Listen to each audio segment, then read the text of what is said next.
Hello বন্ধুরা, আবার recipe এসেছে একটা নতুন রেসিপি নিয়ে। চিংড়ি তেল ঝাল। এর মাছটা পেঁয়াজ দিয়ে করতে হয়, খেতে খুবই সুস্বাদু হয়। প্রথমে চিংড়ি মাছগুলোকে নিয়েছি। চিংড়ি মাছগুলোকেও পরিষ্কার করে দেখাবো। এই চিংড়ি মাছ সবাই পরিষ্কার করতে পারে না। এই কায়দাগুলো আপনারা জেনে নিন, কীভাবে চিংড়ি মাছ পরিষ্কার করতে হয়।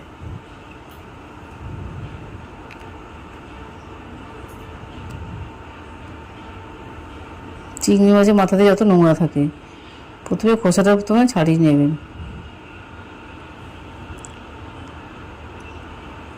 ভালো মতো খোসা ছাড়ানো হয়ে গেলে মাথা কাছে দেখুন কত নোংরা থাকে। এইভাবে ভালোভাবে পরিষ্কার করতে হয়।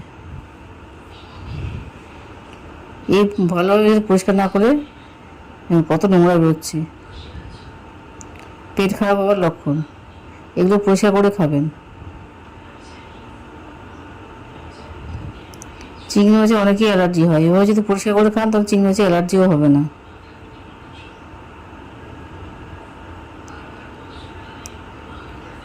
চিংড়ি মাছ বাছতে খুব টাইম লাগবে। একটা একটা করে সব মাছ পরিষ্কার করে নিয়েছি। এই জন্য পেঁয়াজ, টমেটো, আদা, রসুন নেব, এই জন্য ঝাল করার জন্য। প্রথমে মাছগুলোকে নুন হলুদ মাখিয়ে নিলাম।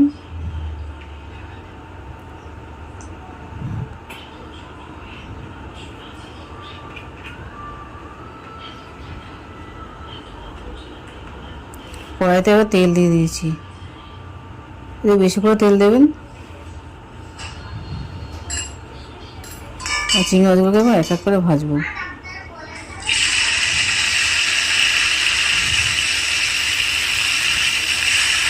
চিংড়ি মাছ ভাজলে একটু গুটিয়ে যায়।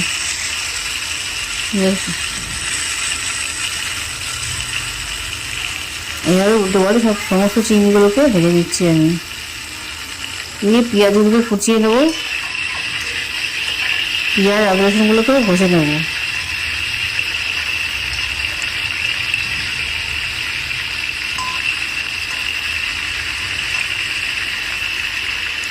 এই চিংড়ি মাছ খেতে খুবই ভালো লাগে। গরম ভাত দিয়ে খেতে পারবেন, আর রুটি দিয়েও খেতে পারবেন।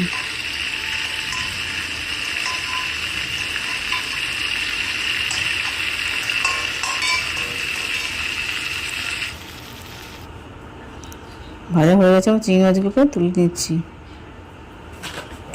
ওই তেলেতেই আবার রান্না করব, এক্সট্রা তেল দেওয়া দরকার হবে না।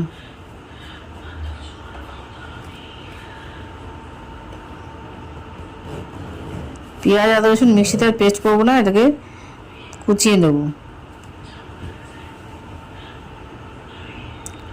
এই রান্নাটা খুবই তাড়াতাড়ি হয়ে যাবে।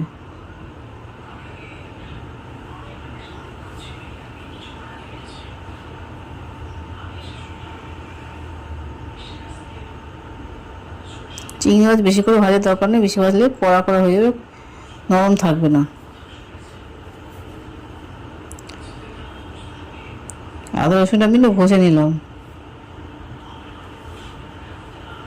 ঘষে নিলেও তাড়াতাড়ি হয়ে যাবে। এখন ব্যস্ততার সময় সবার মিক্সিতে বেটে না করলেও চলবে।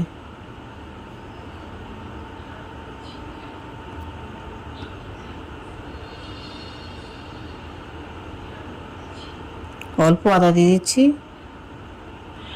আদাটাকেও ঘষে নিলাম।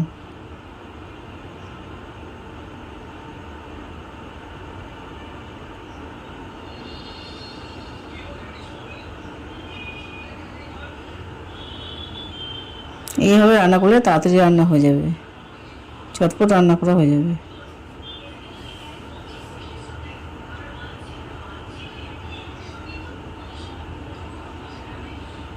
পেঁয়াজ আর টমেটো এইভাবে কুচিয়ে নিয়েছি, এগুলো ভালো করে এবার ভাজবো।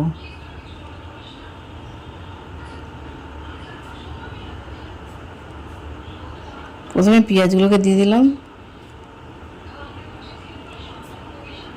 তারপর একটা টমেটো দিয়েছিলাম। এই টমেটোকে কুচিয়ে ভালো করে ভাজবো, লাল লাল মতো ভাজবো।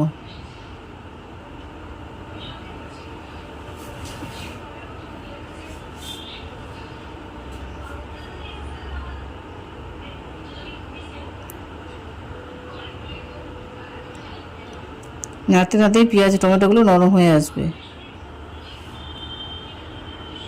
এর মধ্যে পরিমাণ মতো হলুদ দিয়ে দেবো, এক এক করে মশলা দেবো আর নাড়তে থাকবো, এতেই নরম হয়ে যাবে মশলাগুলো। এবার লাল লঙ্কাগুলো দিয়ে দিলাম, আপনার চাইলে কাঁচা লঙ্কা দিতে পারবেন।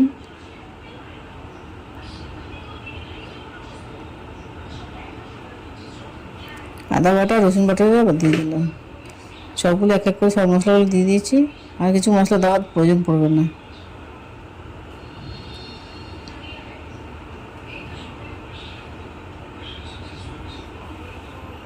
এবার আন্দাজ মতো নুনটাও দিয়ে দিচ্ছি।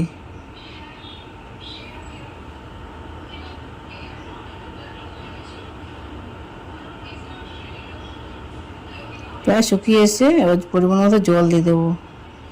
একদম বেশি করে জল দেওয়ার দরকার নেই, চিংড়ি মাছ যদি ডুবে যায় সেরকম জল দেবেন। ঝোলটা এবার ফুটে এসেছে, ফুটে উঠলে তবে চিংড়ি মাছগুলো ছেড়ে দেবেন।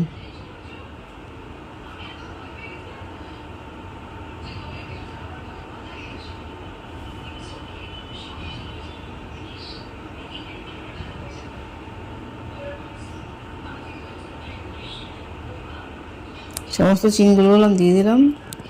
এবার মাখা মাখা করতে হবে, ঝোলটা ফুটতে ফুটতে মাখা মাখা করতে হবে। ঝোল রাখবে না, শুকনো শুকনো করবে। ঝোল রাখলে খেতে ভালো লাগবে না, মাখা মাখা করলে ভালো লাগবে। এই রান্না যদি আপনার পছন্দ হয়ে থাকে লাইক এবং সাবস্ক্রাইব করবেন। দেখুন হয়ে গেল আমার মাখা মাখা চিংড়ি মাছের তেল ঝাল।